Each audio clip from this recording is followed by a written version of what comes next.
Yana bir bor assalomu alaykum, hurmatli tadqiqotchilar. Quyidagi demak amaliy darsimiz Cronbux Alpha tahlili haqida. Cronbux Alpha bu agar biz so'rovnoma tadqiqotlari asosida ishlaydigan bo'lsak, ko'pincha demak har bitta demak konstruktimiz bo'yicha respondentlarga bergan savollarimiz yoki statement bayonotlarimiz yoki fikrlarni qanchalik o'sha konstruktga tushganligini mana shu so'rovnomadagi savollar qanchalik konstruktga mosligini tekshiradigan tahlil turi hisoblanadi. Ya'ni internal consistency, ya'ni ichki moslikni tekshiradi. Bunda Cronbux Alpha'ni qiymati agar 0.90 dan yuqori bo'lsa, excellent, juda yuqori ichki moslik hisoblanadi. 80 bilan 89 orasida good, yaxshi ichki moslik, 0.70 bilan 0.79 va acceptable, qoniqarli ichki moslik hisoblanadi. 0.70 dan yuqorisi o'zi odatda qabul qilingan. Demak, bu klassifikatsiya ko'pincha demak quyidagi manbaga tayangan holda beriladi. George Cronbux 51-yildagi demak metodologiyasi asosida metodologiya kitobida umumlashtirilgan ekan. Demak, ko'p tadqiqotchilar tomonidan mana shu tahlildan foydalanishadi. Men ham bir necha yildan beri mana shu tahlildan ko'proq foydalanib kelaman. Ya'ni bu yerda yuqoridagi videoda aytib o'tdim. Demak, so'rovnomada 24 ta savol bo'ladigan bo'lsa, 6 tasi demografik savollar, 18 tasi aynan demak ilmiy mavzu, ya'ni tadqiqot maqsadiga tegishli bo'lgan savollar. Va bunda men bitta konstruktimda 3 tadan aytib berganman. Policy konstruktimda demak 3 ta aytib berganman. 3 ta savol, infrastruktura aytimimda 3 ta savol va hokazo. Savol emas, bu anaqa fikrlar, statementlar berganman. Demak, mana shu policy demak konstruktimga tegishli bo'lgan mana shu savollar qanchalik konstruktni ifodalayapti, ichki moslik qanchalik. Cronbux Alpha orqali buni tekshiramiz. Demak, menu orqali ishlaydigan bo'lsak, statistics bu yerda adashmasam bir necha kun bo'lganda ishlaganimga multivariate analysis va mana Cronbux Alphaga o'tamiz. Bunda mana hozir yaxshiroq tushunarli bo'lishi uchun faqat mana policy 1, policy 2, policy 3 misolda ko'rsataman bu yerda Cronbux Alpha'ni. Optionslarda display item test and item race correlation ham galishka qo'yganman. Xo'p, mana bu kabi jadvalni ko'rishimiz mumkin.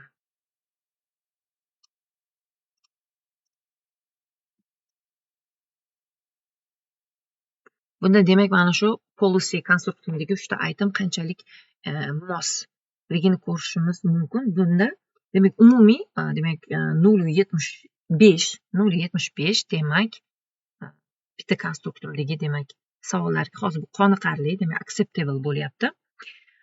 Mana bu esa, mana bu qiymat esa agar policy konstruktimga tegishli birinchi demak savolni udalit qilsam, o'chirsam, umumiy mana shu konstruktimni ichki mosligi koeffitsiyenti nechi bo'ladi? Agar birinchi savolni o'chiradigan bo'lsam 0.65 bo'ladi. Unda demak questionable ga o'tadi. Yoki ikkinchi itemni o'chirsak 62 yoki uchinchi itemni o'chirsak 71. Demak, barchasi 74.8 koeffitsiyentdan kichkina bo'lgani uchun demak uchala item ham ichki mosligi to'g'ri bo'lyapti. Ichki demak konstruktim o'sha policy konstruktni to'liq mos bo'lyapti, ifodalayapti deb xulosa qilishimiz mumkin. Xo'sh. Bu yerda endi umumiy ko'ramiz. Command ishlasak bo'ladi. Misol uchun. Bu yerda hammasini ko'rishimiz uchun menyuda ishlashimiz osonroq ekan.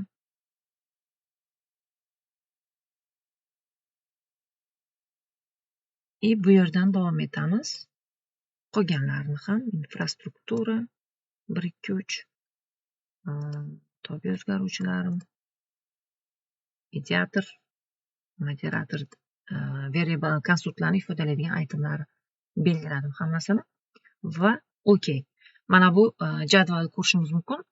18 ta itemni 0.93 chiqdi, demak excellent chiqdi. Hammasiniki mana bu yerda boyaga aytganim, demak agar birorta itemni udalit qilsam, uni alfa koeffitsiyenti nechi bo'ladi ko'rishimiz mumkin. Misol uchun policy 1 ni udalit qilsam, umumiy bu yerdagi ko'rsatkich 0.9353 bo'lar ekan. Yoki deylik social impactdagi birinchi savolni udalit qilsam, umumiy Crownbox Alpha 93.34, ya'ni excellent bo'lib qolar ekan. Va e'tibor beramiz, agar mana shu 93.63 dan yuqori ko'rsatkich bormi? 93.63 dan yuqori ko'rsatkich. 93.60 dan yuqori ko'rsatkich yo'q. Demak, hech bitta itemni udalit qilmaymiz. Hammasi demak o'z konstruktlarini to'g'ri ifodalayapti mosligi bo'yicha. Xo'p, maqolamga mana bu ko'rinishda joylashtirganman. Maqolamga men boyagi uzun jadval joylashtirmaganman. Alohida buni birinchi ishlatib ko'rsatdim policyni. Mana ishlagan paytimdagi qiymatini qo'ydim. 3 tadan itemni yozganman bu yerga. Misol uchun mana bu policyni mana bu ishlaganimda mana birinchi 0.74 qiymatini qo'yganman bu yerga. Keyin infrastrukturani 3 ta itemiga alohida xuddi shunaqa policyga o'xshagan Crownbox Alpha ishlaganman. Perceived usage effectiveness, social impact, human capital, innovation va hokazo. Demak, umumiy har biriga alohida va bu yerda buni izohi. 0.74 demak acceptable, 77 acceptable, 90 almost excellent, 97 excellent, 87 good, 74 acceptable demak. Hammasi o'sha 0.70 dan baland bo'lgani uchun demak bu itemlar o'z konstruktlariniga ichki mos deb xulosa qilishimiz mumkin.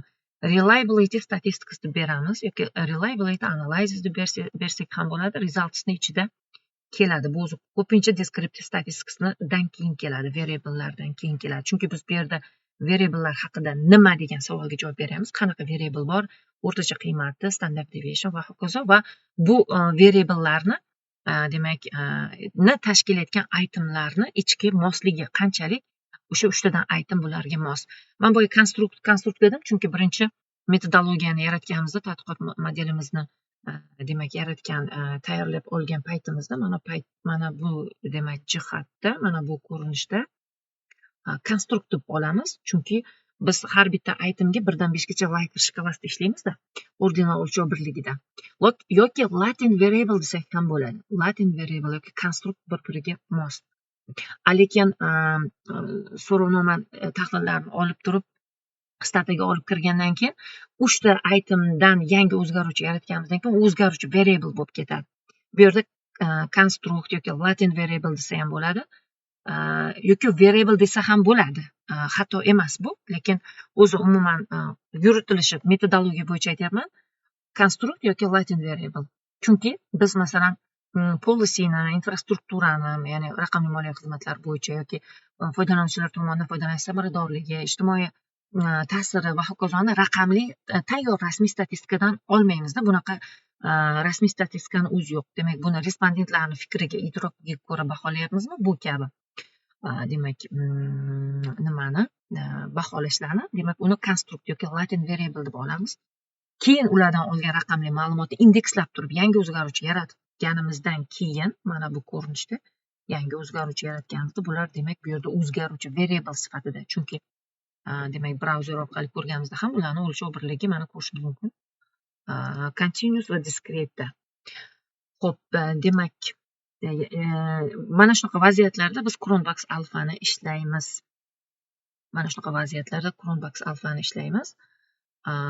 Demak, shuning uchun ham taqirchi bularni so'raydi. Shuning uchun bu ma'lumotlarni taqdim etamiz. Xo'p, e'tiboringiz uchun katta rahmat. Salomat bo'ling.